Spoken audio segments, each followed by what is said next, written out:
Nagsisimula ang pelikula sa isang kulungan na may mataas na seguridad sa Amerika, kung saan si Riker, isang kilalang boss ng mafia, ay nagsisilbi ng mahabang panahon na pagkakakulong pagkatapos maaresto para sa maraming kaso, kabilang ang drug trafficking at organisadong krimen.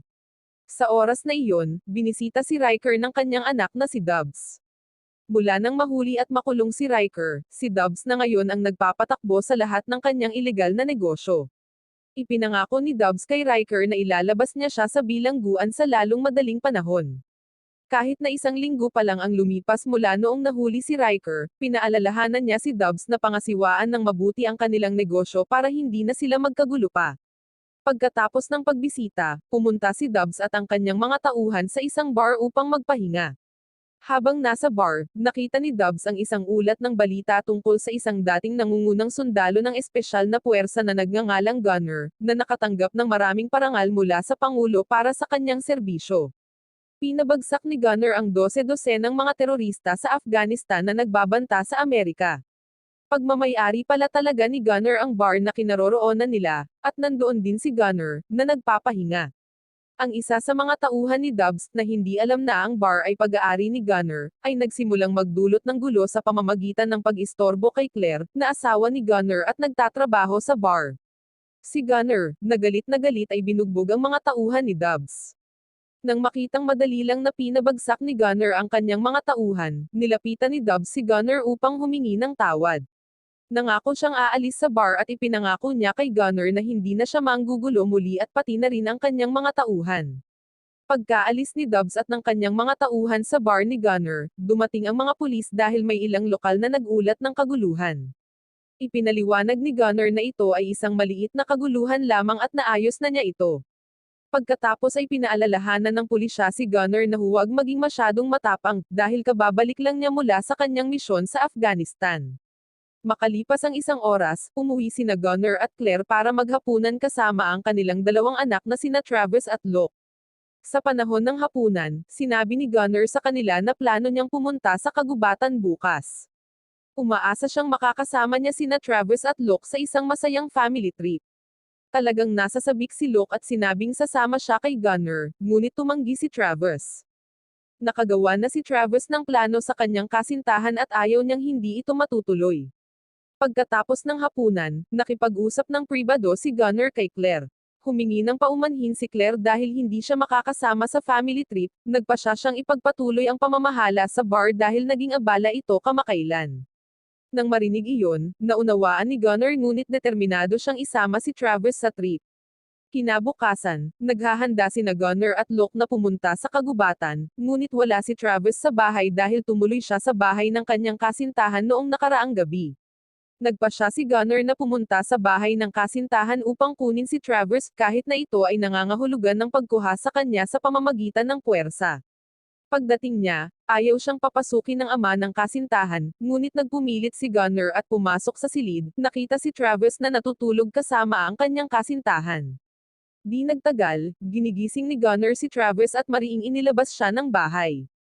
Bago umalis, pinagalitan ni Gunner ang mga magulang ng babae sa pagpayag sa kanilang anak na babae at kay Travis na matulog ng magkasama kahit na hindi sila kasal. Nang maglaon, sinundo si Gunner ng kanyang kaibigan, na sasama sa kanila sa trip, at nagtungo sila sa kagubatan.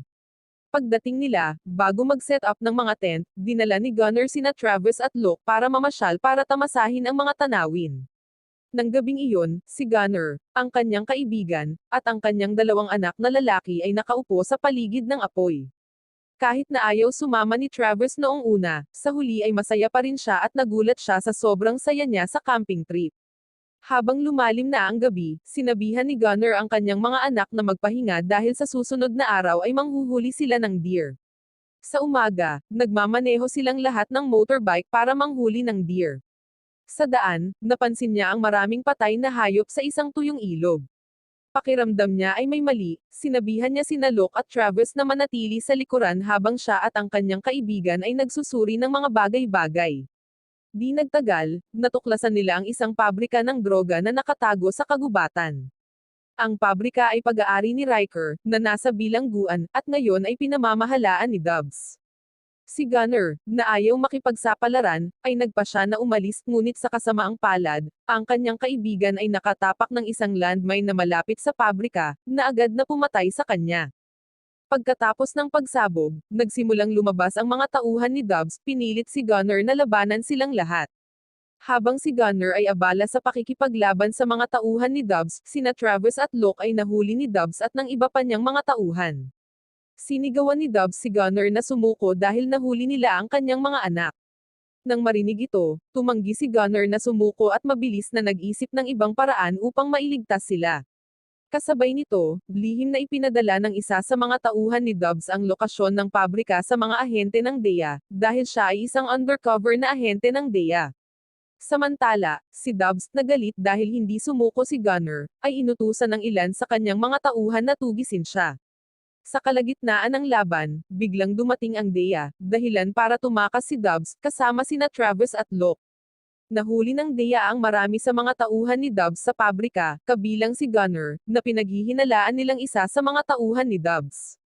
Sinubukan ni Gunner na ipaliwanag na hindi siya bahagi ng grupo ni Dubs, ngunit hindi siya pinaniwalaan ng DEA at sinabi sa kanya na ipaliwanag ang lahat sa kanilang opisina. Pagkatapos ay dinala si Gunner sa tanggapan ng DEA, kung saan tinanong siya ng hepe ng DEA. Nanumpa si Gunner na hindi siya kasali sa grupo ni Dubs at nakiusap na palayain dahil kailangan niyang iligtas ang kanyang dalawang anak na dinukot. Gayunpaman, hindi siya pinaniwalaan ng hepe at naisip na si Gunner ay gumagawa lang ng kwento. Nagalit si Gunner sa sinabi ng hepe, at nagsimula siyang mawalan ng pasensya. Sa kabutihang palad, isang pulis na nakakilala kay Gunner ang nakapagpakalma sa kanya at nangakong palayain siya sa lalong madaling panahon. Makalipas ang 30 minuto, dumating si Claire para makita si Gunner. Galit na galit siya kay Gunner dahil kinidnap ang kanilang dalawang anak.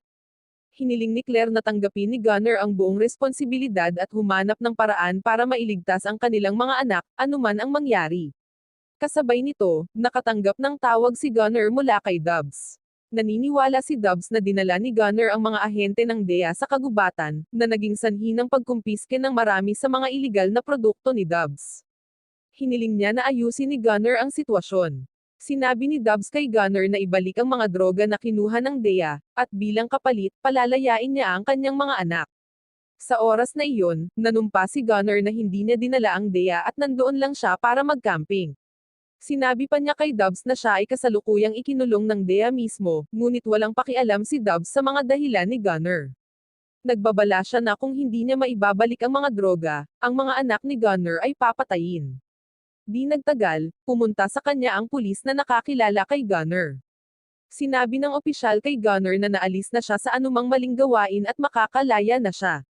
Tinanong ni Gunner ang opisyal kung alam niya kung saan itinatago ng DEA ang mga nakumpiskang droga ni Dubs. Ipinaliwanag din niya na nagbabanta si Dubs na papatayin ang kanyang mga anak kung hindi maibalik ang mga droga. Inamin ng opisyal na hindi niya alam at sinabing imposibleng sabihin kay Gunner ang ganoong uri ng impormasyon dahil maaari itong magdulot ng malalaking problema. Ilang sandali pa, sa wakas ay pinalaya si Gunner, ngunit ngayon ay kailangan niyang humanap ng ibang paraan para iligtas ang kanyang mga anak. Nang gabing iyon, pumunta si Gunner sa isang nightclub kung saan karaniwang nagtitipon ang mga tauhan ni Dubs. Natagpuan niya ang isa sa mga tauhan ni Dubs at sinimulan siyang bugbugin. Pagkatapos, hiniling ni Gunner na malaman kung saan itinatago ni Dubs ang kanyang mga anak. Noong una, tumanggi ang lalaki na makipag-usap, ngunit pagkatapos ng higit na panggigipit mula kay Gunner, sumuko siya. Isiniwalat niya na ang mga anak ni Gunner ay nakakulong sa isang bodega ng bakal, isa sa mga pinagtataguan ni Dubs. Nang marinig ito, agad na tinungo ni Gunner ang lokasyon. Kinabukasan, nasa bodega ng bakal si Dubs. Nagsimula siyang maghinala tungkol sa pagsalakay ng DEA dahil nanumpa si Gunner na hindi niya pinangunahan ang mga ahente sa pabrika ng droga ni Dubs sa kagubatan. Nagsimulang maghinala si Dubs na ang isa sa kanyang mga tauhan ay isang traidor. Mabilis niyang tinipon ang lahat ng kanyang mga tauhan at isa-isang tiningnan ang kanilang mga cellphone. Sa kalaunan, nalaman ni Dubs kung sino ang traidor at pinatay siya. Pagkatapos nito, sumugod si Dubs sa kanyang ikatlong hideout sa pag-aakalang ibinigay ng traidor niyang tauhan sa DEA ang lokasyon ng bodega ng bakal. Sinama din niya si Luke, naiwan si Travis kasama ang ilan niyang mga tauhan sa bodega ng bakal. Mga 20 minuto pagkaalis ni Dubs, dumating si Gunner sa bodega at inalis ang lahat ng tauhan ni Dubs. Nahanap niya si Travers ngunit wala si Luke doon. Kasabay nito, dumating ang DEA sa bodega ng bakal, salamat sa impormasyon mula sa traidor. Sinabi ni Gunner kay Travers na sumama sa DEA habang siya ay umalis upang hanapin si Luke. Noong gabing iyon, si Dubs ay nasa kanyang ikatlong hideout kung saan nagsimula siya ng isang bagong operasyon sa produksyon ng droga upang palitan ang unang pabrika na ni-raid ng DEA. Di nagtagal, pumunta si Dubs kay Luke at tinanong kung natatakot siya. Kumpiyansa na sumagot si Luke na hindi siya natatakot dahil alam niyang darating si Gunner para iligtas siya. Sinabi pa ni Luke na napapabagsak ni Gunner ang mga terorista sa Afghanistan ng ganoon kadali, kaya hindi magiging mahirap ang pakikipaglaban sa mga tauhan ni Dubs na karamihan ay mga dating gangster lang sa kalye. Lumipat ang eksena kay Travers na inihatid ng DEA sa kanyang bahay. Si Claire, na nag-aalala na baka hindi na makauwi ang kanyang anak, ay niyakap ng mahigpit si Travers. Sa sandaling iyon, nakatanggap si Travers ng mensahe mula kay Gunner, na sinasabing pumunta siya sa ilog malapit sa kanilang bahay dahil may plano si Gunner na iligtas si Luke. Mabilis na pumunta si Travers sa ilog, at pagdating niya, hiniling sa kanya ni Gunner na maghanap online para sa impormasyon tungkol sa isang bilanggo na nagngangalang Riker at sa lokasyon ng kanyang bilangguan. Hindi nagtagal at nalaman ni Travers na si Riker ay isang mafia boss at ama ni Dubs. Nalaman din niya ang lokasyon ng bilangguan kung saan nakakulong si Riker. Pagkatapos, sinabihan ni Gunner si Travers na bumalik sa bahay habang papasok siya sa bilangguan upang kunin si Riker. Noong panahong iyon, humingi ng tulong si Gunner mula sa ilan sa kanyang mga kaibigang militar upang iligtas si Luke at makuha si Dubs. Ang plano ni Gunner ay kidnapin si Riker at ipagpalit siya kay Luke. Nang marinig ito, ayaw umuwi ni Travers at sa halip ay nagpumilit na sumama kay Gunner upang tumulong na iligtas si Luke. Sa wakas, pumayag si Gunner at dinala si Travers. Nagplano si Gunner na mag-skydive para makapasok sa bilangguan upang kunin si Riker, at sinabi niya kay Travers na manatiling malapit sa kanyang kaibigan na si Sean. Nang nasa itaas na sila ng kulungan, tumalon si Gunner mula sa eroplano. Bago lumapag, naghagis siya ng smoke bomb, na nagdulot ng kaguluhan sa kulungan.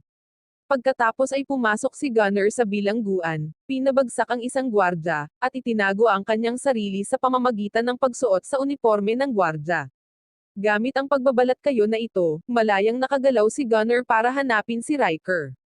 Di nagtagal, natagpuan ni Gunner si Riker at nagpanggap na ipinadala siya ni Dubs upang ilabas si Riker mula sa bilangguan. Nang walang pinaghihinalaan, nakatakas si Riker kasama si Gunner sa pamamagitan ng pagdaan sa back exit. Pagkatapos nilang makalayo sa kulungan, dumating sina Sean at Travers para sunduin sina Gunner at Riker. Sa daan, nagbahagi si Sean ng mga kwento kay Travers tungkol sa hindi kapani-paniwalang mga kasanayan ni Gunner sa panahon ng mga misyon nila sa Afghanistan. Nang marinig ito, napagtanto ni Riker na hindi talaga nagtatrabaho si Gunner para kay Dubs. Tahimik, kinuha ni Riker ang isang screwdriver mula sa upuan ng kotse at itinago ito sa ilalim ng kanyang kamiseta. Makalipas ang 20 minuto, lumipat sina Gunner at Riker sa ibang sasakyan. Nagpasalamat si Gunner kay Sean para sa kanyang tulong at pagkatapos ay sinabihan si Travers na umuwi kasama si Sean habang pinaplano niyang ipagpatuloy ang misyon ng mag-isa. Pagkaalis ni na Travers at Sean, sinabi ni Gunner kay Riker na kinidnap ni Dubs si Luke. Ang dahilan kung bakit inilabas ni Gunner si Riker mula sa bilangguan ay dahil gusto niyang ipagpalit siya kay Luke. Pagkatapos ay tinanong ni Riker kung sigurado si Gunner na papayag si Dubs sa deal. Sumagot si Gunner na kung tumanggi si Dubs, aalisin niya silang lahat, kasama si Riker. Lumipat ang eksena kay Dubs, na malapit nang umalis upang maghatid ng ilang droga. Di nagtagal, nakatanggap siya ng tawag mula kay Gunner, na nagsabi sa kanya na kasama niya si Riker. Sinabi ni Gunner kung nais ni Dubs na iligtas ang kanyang ama, kailangan niyang ipagpalit siya kay Luke ngayon. Si Dubs, na lubos na nagmamalasakit sa kanyang ama, ay sumang-ayon sa kahilingan ni Gunner. Ibinigay din niya kay Gunner ang lokasyon ng pagkikita nila, na nasa isang abandonadong pabrika. Maya-maya pa ay mabilis silang nagtungo sa meeting place. Makalipas ang 30 minuto, dumating si Gunner sa lokasyon. Agad niyang tinawagan si Dubs, sinabihan siyang lumabas kasama si Luke. Dumating si Dubs at ang kanyang mga tauhan, hawak si Luke habang nakatutok ang baril. Napagkasunduan nilang makipagpalitan ng mga hostage, ngunit nang makalaya si Riker, bigla niyang sinaksak si Gunner gamit ang nakatagong screwdriver. Dahil dito, binaril ni Gunner si Riker, na ikinamatay niya. Nang makitang patay na ang kanyang ama, nagalit si Dobbs at inutusan ang kanyang mga tauhan na salakayin si Gunner.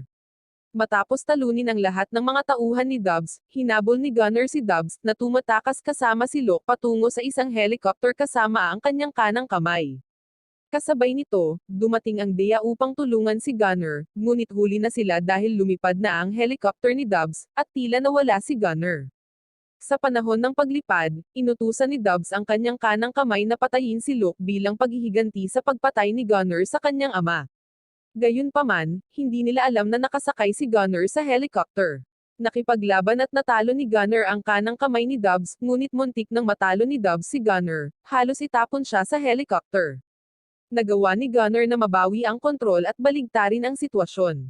Habang naghihingalo si Dobbs, napansin ni Gunner na nasira ang helicopter. Mabilis, hinawakan ni Gunner si Locke at gumamit siya ng parachute para ligtas silang makalapag sa lupa. Sa huli, matagumpay na nailigtas ni Gunner si Locke at napabagsak din niya ang kilalang leader ng drug mafia, na matagal ng target ng DEA. Sa wakas ay naiuwi ni Gunner si Locke ng ligtas. Wow naman! Doon nagtatapos ang pelikula mga idolo, salamat sa inyong panonood.